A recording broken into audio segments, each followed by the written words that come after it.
Oh, hello there. Hello, everybody. How are you today? Are you ready for your weekly dose of English with a Polish? Wow, such a nice and powerful introduction, isn't it?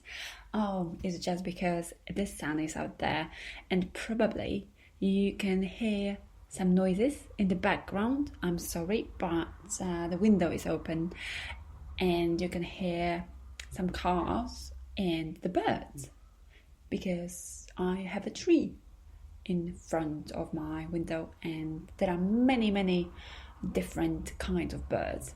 But moving on. Today I would like to tell you how you can learn English every day and not to be overwhelmed or bored with it. I will also share with you things you shouldn't really do, and they are not taken from any official source, but from my students' experience. So you might use those pieces of advice or not, but up to you. But hopefully I will inspire you. But first of all, thank you for sharing your comfort food and guilty pleasures. Some of you like to drive and sing, even when you can't really sing. The same here. Or you read young adult novels, even if you are an adult.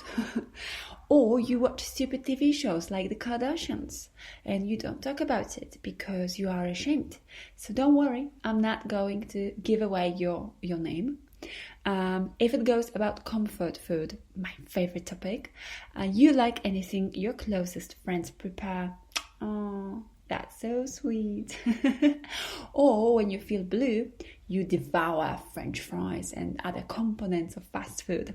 So you see, you are not alone. There are many people who do or eat the same things when they are sad or just bored at home alone. So let's start with today's episode. How can you learn the language so it is not boring?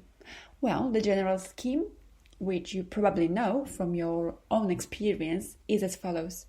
You need the language for different purposes. Maybe you are intrigued by the sound of it. Maybe you would like to travel without asking anyone for help. Or you would like to read books in the original language. So you choose the language, you decide to learn it. You sign up for the language course or you take private lessons once a week. And after a few months, or even weeks, you simply give up.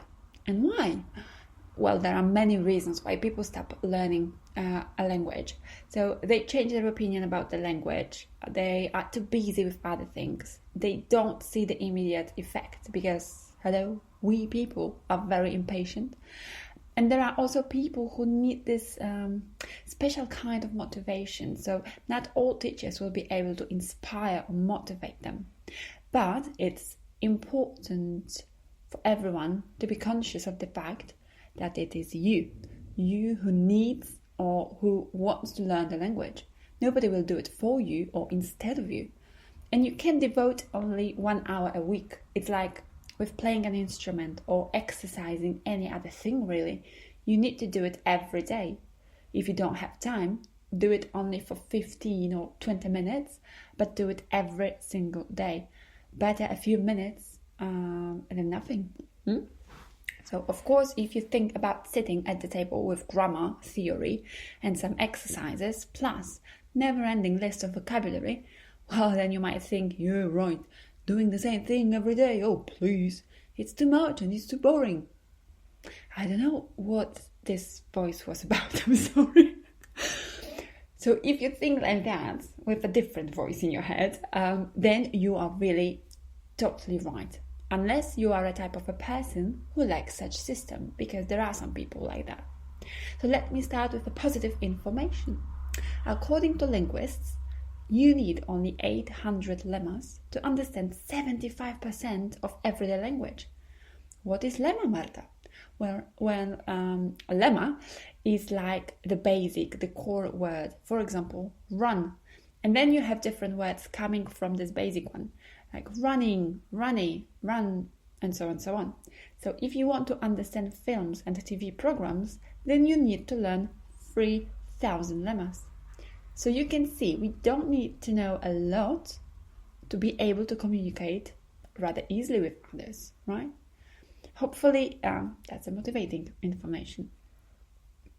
But if it looks like a lot, then I will tell you for comparison that native speakers know between 15 and 20,000 lemmas. So, it's not that bad.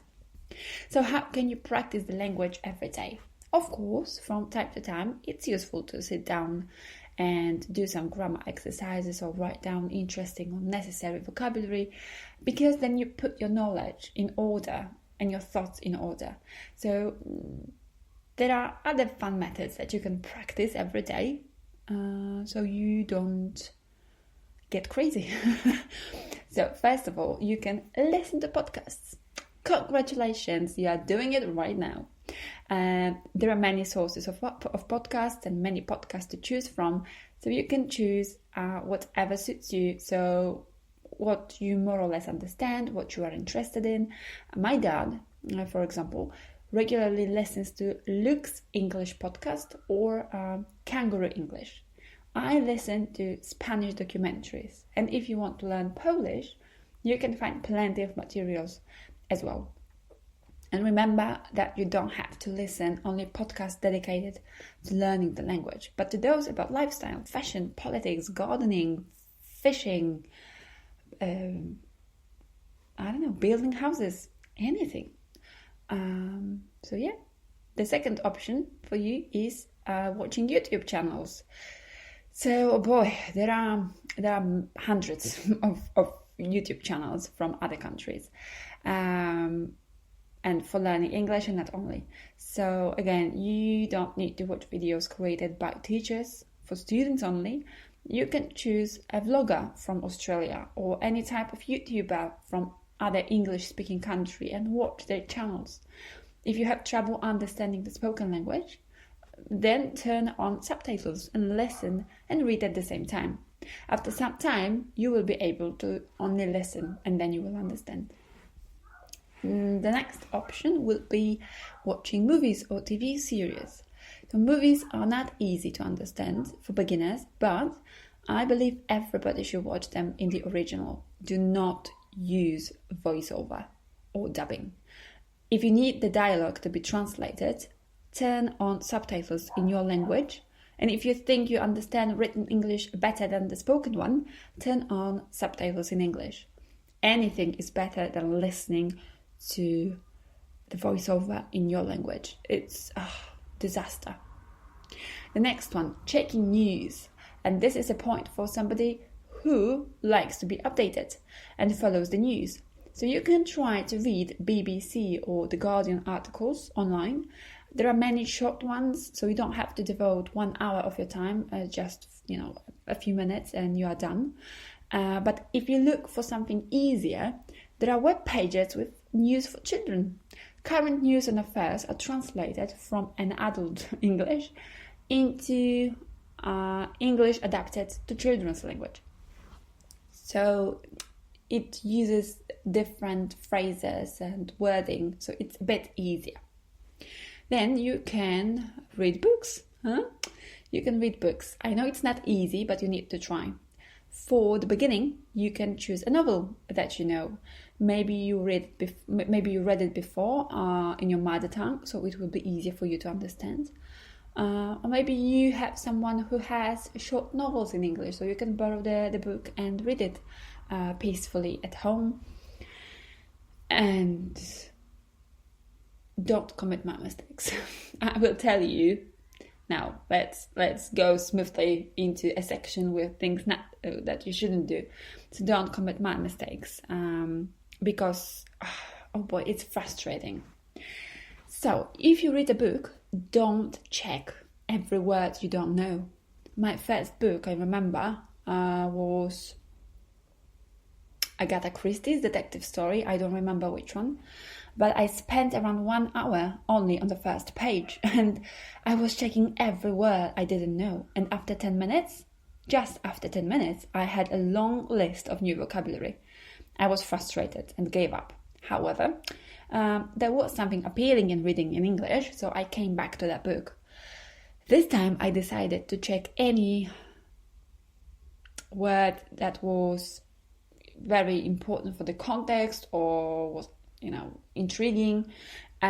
So I only check like 5 words per page, not more. And I understood the context, I believe I did, because at the end of the book, I knew who was the killer and why this person killed another one, and so on and so on.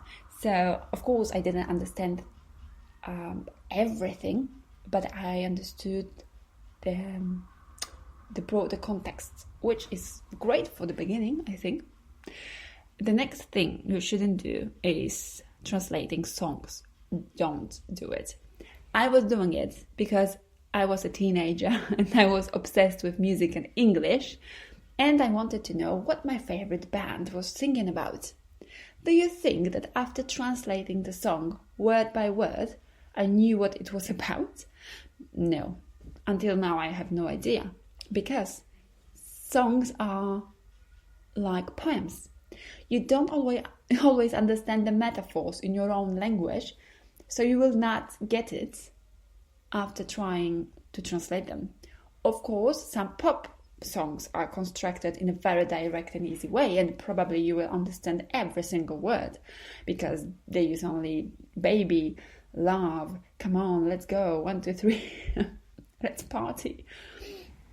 But if you want to translate Sting or Dylan or whoever, then don't. It's too complicated. There are too many metaphors, play on words. It's pointless for everyday use. Then don't read books for children. There are books that are great for beginners, like a series of books called Little People. It's about famous people who are inspiring, and it's great. But the majority of books dedicated for babies or children, especially young children, they use weird words and sounds of animals, so they are not really useful for your everyday communication. And last but not least, don't give up. You will see the progress with time. Try to enjoy the language. Look for interesting topics and programs. Don't torture yourself with boring online lessons created by boring teachers. Try different methods and sources until you find your favorite one. And now it's time for your homework. Email me podcasts, YouTube channels, or books that you can recommend to people who learn English. You can also let me know what your favorite way of learning a language is. That's it for today. Thank you, good luck, and bye.